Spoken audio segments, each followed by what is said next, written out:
Captain Wagner took a bullet in the back.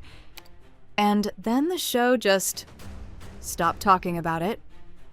Season 2 ends with him bleeding out on a park bench, and Season 3 won't answer the question for months. But here's what makes this different from every other cliffhanger High Potential has thrown at us. This time, the show itself doesn't know the answer either. Steve Howey, the actor who plays Wagner, is no longer a series regular. He's coming back, if he comes back, as a guest star, which means the writers are deciding his fate the same way we are, by guessing. So before Season 3 tells us anything, I want to go back and actually look at who Nick Wagner was. Not the captain, not the Wildcard, the man underneath both of those. Here's the interesting part. When he first showed up at the precinct, a lot of fans clocked him as nepotism casting for the plot. A captain's chair handed to a guy with a famous last name, but that read was wrong from the start. And the show spent a 15-episode arc proving it. Wagner didn't want the desk. He wanted the field. And that single detail is the key to almost everything that follows. We didn't misjudge Nick Wagner because he's complicated. We misjudged him because the show deliberately fed us the wrong first impression, then spent 15 episodes correcting it in front of our eyes. Episode 4, Season 2. Behind the music. This is where Nick Wagner gets his name on screen for the first time, right at the very end of the episode. So it is. Nick Wagner, your new captain. That's it. That's all we get. The real introduction, the one that actually tells us who he is, doesn't happen until the next episode. Episode 5, Season 2. Content warning. By the end of this one, Morgan already knows something is off about him, and she does what Morgan always does. She avoids him. She tells Karadec she's getting out before the captain corners her. Karadec's answer is blunt. You can't avoid him forever. And she can't. That same night, in the dark of the precinct parking lot, Wagner catches her refilling coolant, and instead of small talk, Morgan does the one thing she can't help doing. She reads him. 3 points, and every single one is about him, not her. He comes from a legacy family, which means he could take the easy path. But he doesn't, because he needs to prove something to everyone watching. That's admirable, she tells him, but it also makes him smug. He loves being captain, loves the authority, and her eyes drop for a second. Loves the boots too. But he misses the field more than he expected to.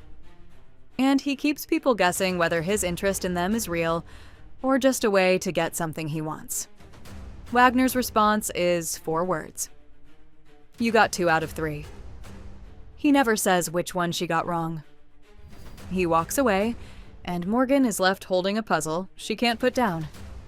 You give Morgan Guillory a puzzle, she won't stop thinking about it until it's solved. That's not a throwaway line.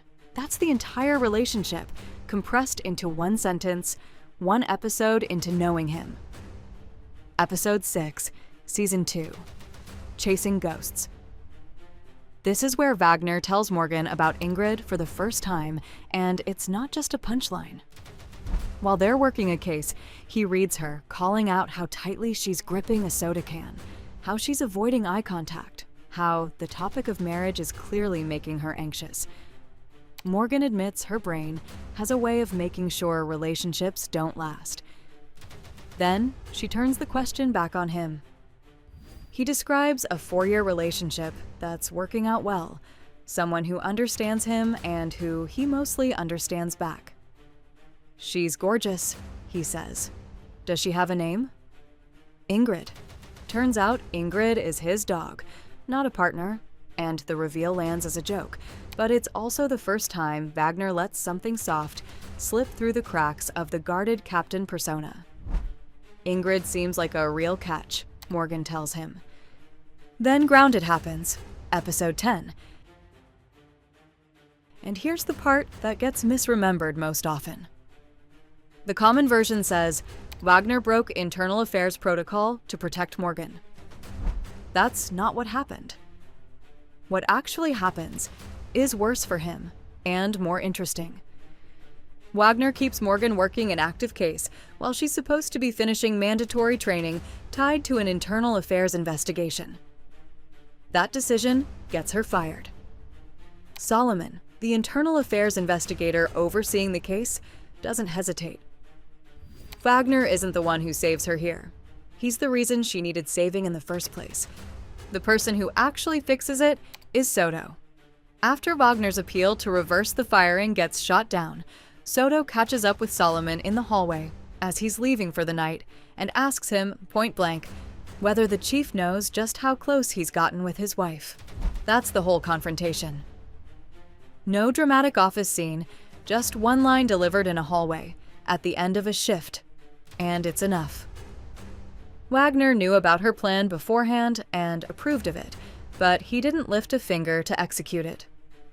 Soto did the work that got Morgan her job back, and the show barely lets us notice, because we're all watching Wagner. There's a smaller moment buried in the same episode that rewards a second watch. Karadec, alone with Wagner in an elevator, asks him something that sounds casual and isn't. A guy like you doesn't take a job that keeps him from doing what he loves. So who's the person keeping Nick Wagner from doing what he loves? Wagner says nothing. The elevator doors close on silence. Go back and watch that scene once you know what's coming with his father, and it plays completely differently. By episode 15, the mask comes off, at least partway. Morgan confronts him directly, and for once, Wagner doesn't deflect. He tells her the truth about where he comes from, a family where honesty was something you negotiated rather than something you gave freely. Politicians and cops, he says, are the same animal wearing different collars. He admits he tested the team when he first arrived. He forgot, he says, that some cops can actually be honest. Karadec's read on him lands here too. You don't get Morgan Guillory to do anything. Wagner isn't controlling her. He's trying to earn something from her, which is a very different thing. He files a formal investigation against the company Quinn International, not a warrant against a person. Why? Morgan asks. Because it's the right thing to do. He tells her, and I want to help. Episode 16, Season 2. Turn up the heat. The pressure ratchets up here. Wagner's father is eyeing a Senate run and wants Morgan on his anti-corruption commission. Nick's first reaction isn't calculation. It's protection. Why are you looking at someone from my squad? He asks his father directly. His father laughs it off, then pushes back with the truth barely hidden underneath. Nick asks him outright, "Are you asking me to do this, or telling me?" His father's answer settles it. "You're a big boy. I'm sure you'll do what's best for everyone." Nick relays the offer without naming his father at all, and Morgan turns it down without hesitation. Later in the car, Morgan runs her own test. She pretends to consider the offer just to see what he'll do. Wagner doesn't hesitate either. He warns her immediately, confesses everything, apologizes without being asked twice. "I just wanted to see if you'd be honest with me," Morgan tells him. He passes, and when Morgan asks how his father will react to the rejection, Wagner's answer is almost sad in how little it costs him to say it. "Honestly, Morgan, I couldn't care less. If you're new here, this is what we do." We go scene by scene through High Potential and find the details the recaps skip. If Wagner's arc is landing for you, the way it's landing for us, stick around, because episode 17 is where everything about him gets complicated in a completely different way. Episode 17, Season 2. Second Sunday. Morgan notices something is wrong before she understands why. "You seem pretty worked up about a high-end robbery," she tells him. "Do you have a soft spot for the private vault community?" Later, alone with him, she finds paperwork on his desk from an old case, one where his fiancée, Taylor Lawson, was killed years earlier in Oakland by the same crew he's now chasing. She puts it together and confronts him directly. He asks her to keep it between them. She tells him gently that the team deserves to know, The crew slips away again during the operation at the warehouse, and Wagner doesn't come back to the precinct afterward. The case is still open, nowhere near closed. On her way home that night, Morgan swings by the warehouse anyway, and that's where she finds him. Alone, holding a bottle, well past drunk.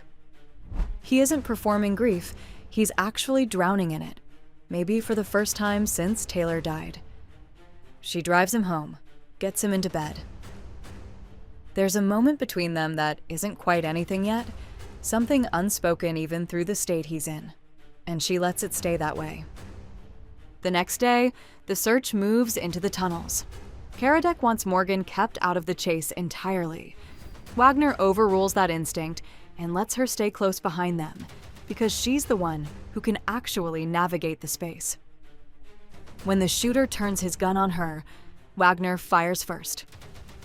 Minutes later, alone with the man responsible for Taylor's death, Wagner beats him down with a rage that has nothing to do with procedure, demanding his name over and over, and it's Morgan who physically pulls him back.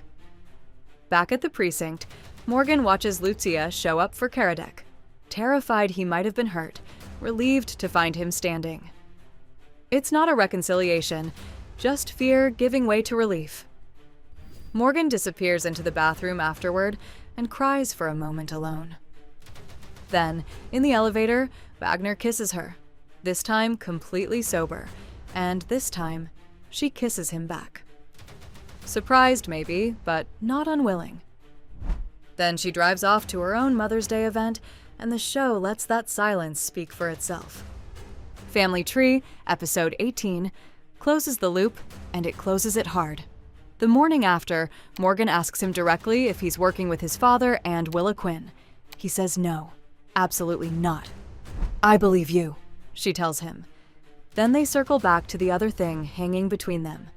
"We'll circle back to the other thing later," she says.